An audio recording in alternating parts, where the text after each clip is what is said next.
میرے تمام دیکھنے والوں کو السلام علیکم، یا علیہ السلام مدد۔ آج 13 جماعت الاول ہے، شب شہادت جناب سیدہ ایام فاطمیہ کا آغاز جو ہے وہ آج سے ہو چکا ہے۔ آج شب شہادت ہے جناب سیدہ پاک بی بی فاطمہ الزہرا سلام اللہ علیہ دختر رسول خدا حجاب اللہ کی شب شہادت ہے آج۔ ایام فاطمیہ کیا؟ ایام فاطمیہ 13 جماعت الاول سے لے کے 3 جماعت الثانی تک منایا جاتا ہے، اس لیے کہ روایتیں جو ہیں وہ 2 ہیں بی بی کی شہادت کی، ایک 13 جماعت الاول اور ایک روایت میں 3 جماعت الثانی، لیکن جو بزرگ روایت ہے، جو پرانی روایت ہے اور جو پرانا مورخ ہے وہ 3 جماعت الثانی ہے۔ جو بی بی کی شہادت کا زیادہ دن جو ہے وہ جو 3 جماعت الثانی ہے۔ ہم 13 سے لے کر 3 تک جو ہے اتفاق کر کے 13 جماعت الاول سے لے کے 3 جماعت الثانی تک بی بی کی شہادت کے ایام مناتے ہیں فقہ جعفریہ میں الحمدللہ۔ شب شہادت ہے آج اور 3 تک جو ہے بی بی کے ایام منائے جائیں گے، 13 سے 3 تک۔ کوشش کیجیے گا کہ ان ایاموں میں کوئی خوشی نہ کریں، اپنا کوئی غم بھی نہ منائے۔ غم منائے صرف امام حسین علیہ السلام کی والدہ کا غم منائے، غم منائے دختر رسول کا غم منائے، علی کی زوجہ کا، علی کی ساتھی کا، علی کی ہم سفر کا، علی کے ہر دکھ درد میں ان کا ساتھ دینے والی کا سوگ منائے۔ مولا علی مشکل کشا جب جناب سیدہ کو دفنا کر واپس آئے، رات کا پہر تھا، چراغ گل ہو چکے تھے، بی بی فضا سلام اللہ علیہ کے رونے پیٹنے کی آواز آئی، یا علی یا علی، مصیبت ٹوٹ گئی، ہم پر مصیبت ٹوٹ گئی۔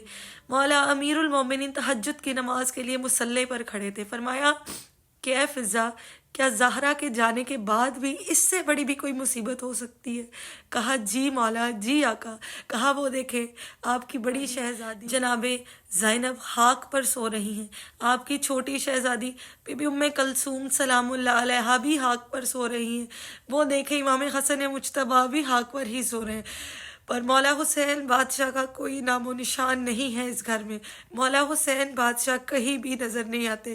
مولا حسین بادشاہ بہت لاڈلے تھے جناب سیدہ کے، باقی سب اولادیں بھی جناب سیدہ کی لاڈلی تھی، لیکن مولا حسین بادشاہ بہت زیادہ لاڈلے تھے بی بی سیدہ کی۔ جناب امیر المومنین نے چراغ روشن کیا اور بقیہ کی جانب چلے گئے، جب دیکھا کہ مولا حسین بادشاہ اپنی والدہ کی تربت پر بیٹھے ہیں اور مصائب فرما رہے ہیں کہ اماں مجھے نیند نہیں آتی، اماں مجھ سے سویا نہیں جاتا، اماں خدارا واپس آ جاؤ۔ یہ اس امام حسین بادشاہ کی والدہ کے ایام ہیں۔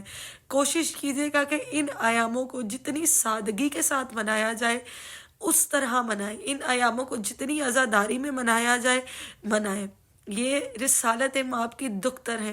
ایک جانب مولا محمد مصطفیٰ صلی اللہ علیہ وآلہ وسلم رحمت العالمین آقا دو جہاں کا حرم جو طرح طرح کی روشنیوں سے جگمگاتا ہے، اور ایک طرف انہی کے دل کا ٹکڑا، انہی کی بیٹی جن کے لیے رسالت مآب نے یہ فرمایا کہ جس نے فاطمہ کو تکلیف دی گویا اس نے مجھے تکلیف دی، ان کی بیٹی کی قبر پر ایک چراغ بھی روشن نہیں ہونے دیتے اور نہ ہے، اور جو ان کے حرم تھے ان کو بھی میسمار کر دیا گیا۔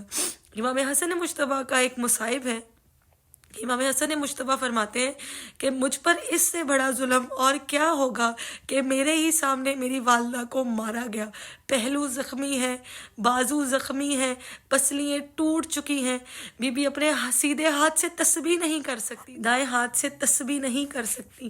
یا علی جس نے خیبر کا دروازہ ایک پل میں گرا دیا ہو، وہ یا علی آج غم کی حالت میں ہے، وہ یا علی آج اندر سے ٹوٹ چکا ہے، کیونکہ یا علی کا دکھ سننے والی، یا علی کا غم سننے والی، یا علی کا حوصلہ بڑھانے والی دنیا سے رخصت ہو رہی ہے۔ ایام فاطمیہ ہے، کوشش کیجیے گا کہ اس ایام فاطمیہ کو ہر سال کی طرح سادگی کے ساتھ اور عزاداری میں مصروف رہ کر منایا جائے۔ اپنا بہت سارا خیال رکھیے گا، ایام فاطمیہ کو بھرپور عزاداری کے ساتھ منائیے گا، اور اپنی نسلوں میں یہ میسج، یہ پیغام لازمی پہنچائیے گا۔ جناب سیدہ کا حق کھانے والوں پر لعنت، جناب سیدہ کو دربار بلانے والوں پر لعنت، جناب سیدہ پر ظلم کرنے والوں پر لعنت بے شمار، بے شک کہ اس حق کا بدلہ روز محشر ضرور لیا جائے گا۔ والسلام یا علیہ السلام مدد۔